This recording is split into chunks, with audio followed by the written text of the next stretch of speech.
un travail et très étonnamment, c'était pas très passionnant. Enfin, c'est pas que c'était pas passionnant, mais bah non, c'était pas très passionnant. Et du coup, bah, je me suis dit, il va falloir faire quelque chose parce que faire pendant 40 ans la même chose, ça va me poser un problème à un moment. Bah finalement, genre 9 mois plus tard, euh, en gros, en fait, je me suis dit, je vais changer de travail, mais avant de changer de travail, je vais voyager parce que du coup, j'ai de l'argent de côté et bah, j'ai jamais pris le temps de voyager convenablement. Pas convenablement. Euh, j'ai jamais pris le temps de. J'ai toujours voyagé que quelques jours, même pas une semaine, je crois. Donc voilà, je m'étais dit, je vais changer de travail et en gros, je vais prendre un mois ou deux et partir. Donc j'ai commencé un peu à regarder quel pays m'intéressait, etc. Et j'ai toujours voulu aller au Japon. Alors ça fait un peu cliché, parce que c'est vrai que c'est un peu la destination en vogue en ce moment depuis quelques années. Après je pense que c'est un peu logique, dans le sens où on a tous grandi avec les mêmes rêves. Basta. Donc je m'étais dit, bah Japon ça peut être sympa. J'ai toujours voulu y aller, donc ça peut être l'occasion. Et en gros je m'étais dit, et ben pour économiser un peu en termes de logement, je vais faire du volontariat. Enfin, au départ, je m'étais dit je vais aller faire du roofing. Et du coup, bah, en regardant un peu sur le site de l'ambassade du Japon, en gros, il spécifiait que le roofing, bah, tu pouvais pas en faire avec un visa touriste. Enfin, en gros, c'était très fortement déconseillé.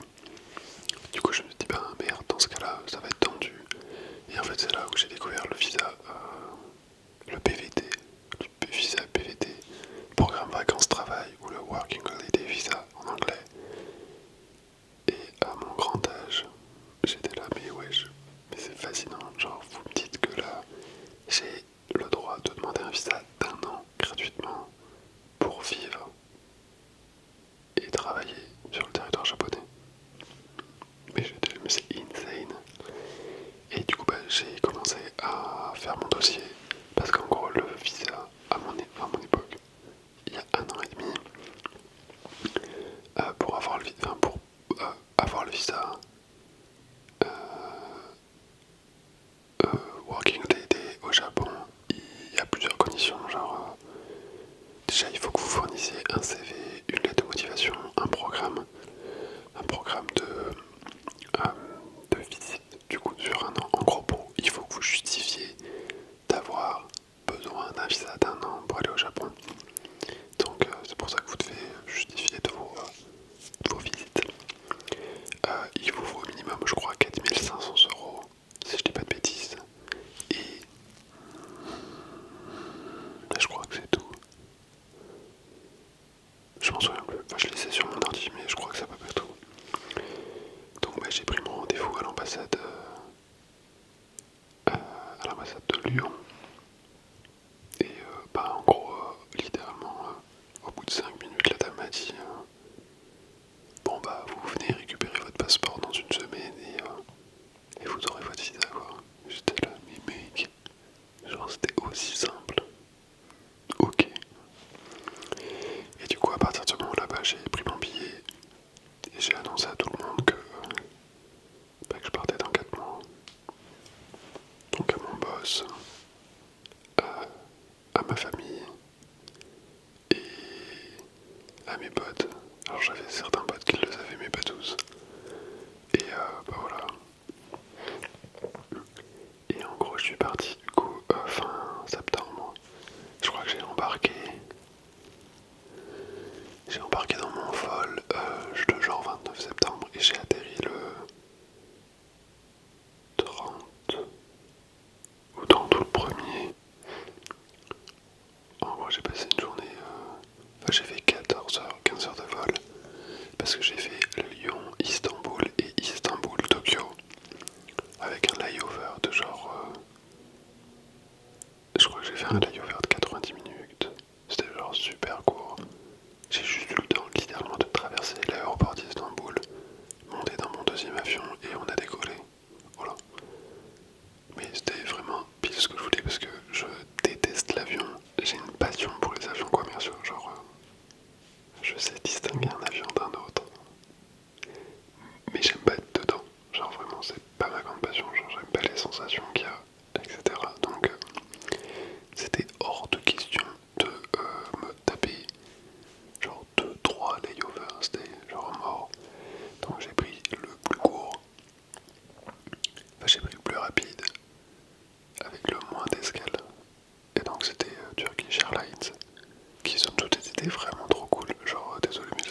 à un moment donné, genre, je crois à partir du mois de février, mars, genre vraiment je commence à me dire du coup je vais faire quoi dans ma vie.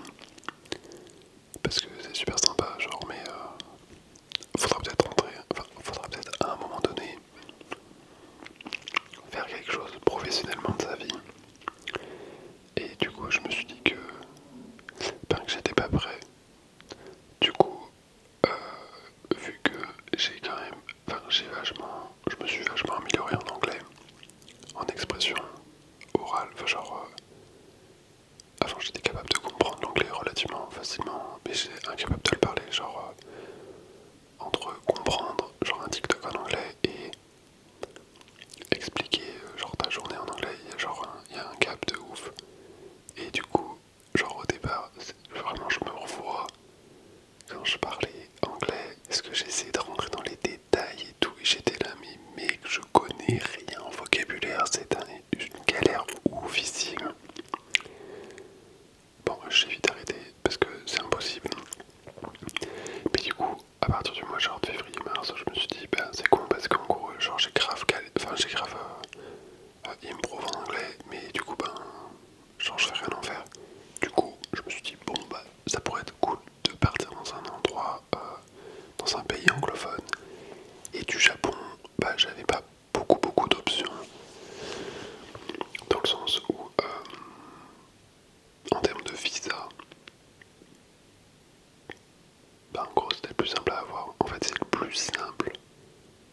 Parce que le visa australien, vous le payez en fait en quelque sorte. En gros, on vous oblige pas à rentrer en France pour demander un visa. Donc j'ai demandé mon visa australien au Japon et bah, du coup j'ai pris mon avion d'Osaka jusqu'à Sydney.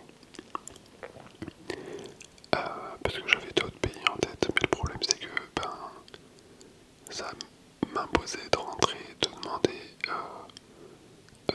demander les visas en France. Et si je rentrais en France, genre j'allais pas repartir, enfin fait chier, genre. Donc du coup ben maintenant je suis à Sydney, voilà. Et bon, le mood est vraiment différent parce que ici, alors j'ai fait du volontariat un petit peu parce que on va pas se mentir, mais voyager pendant un an, bah genre j'ai plus de sous. Enfin c'est pas que j'ai plus de sous, mais tout doucement j'en ai vachement moins qu'au début et du coup, ben au Japon j'ai pas travaillé parce que je ne parle pas japonais. J'ai essayé de prendre des cours, mais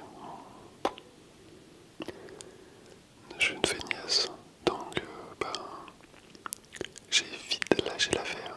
J'ai appris juste les hiragana. J'ai même pas pris la peine d'apprendre les katakana. Je sais, je suis une merde, mais tant pis. Et bah, les kanji, on n'en parle même pas. Donc j'avoue que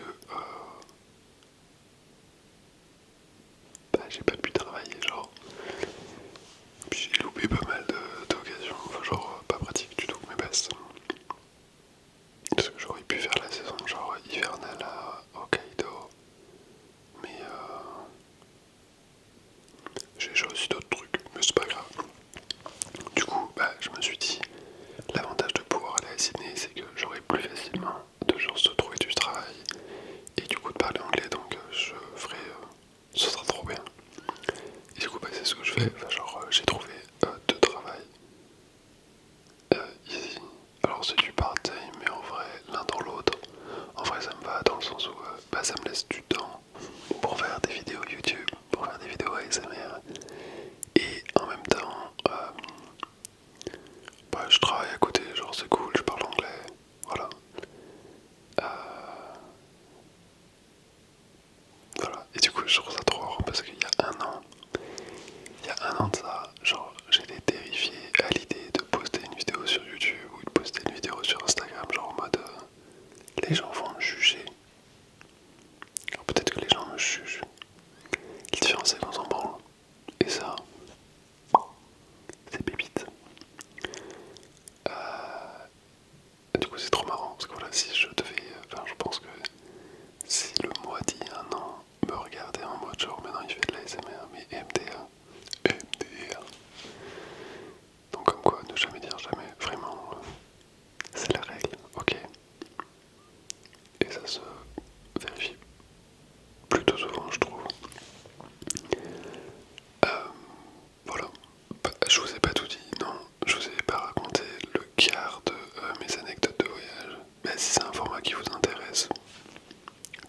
je serais ravi de pouvoir vous raconter tout ce qui m'est arrivé de marrant et pas marrant en voyage.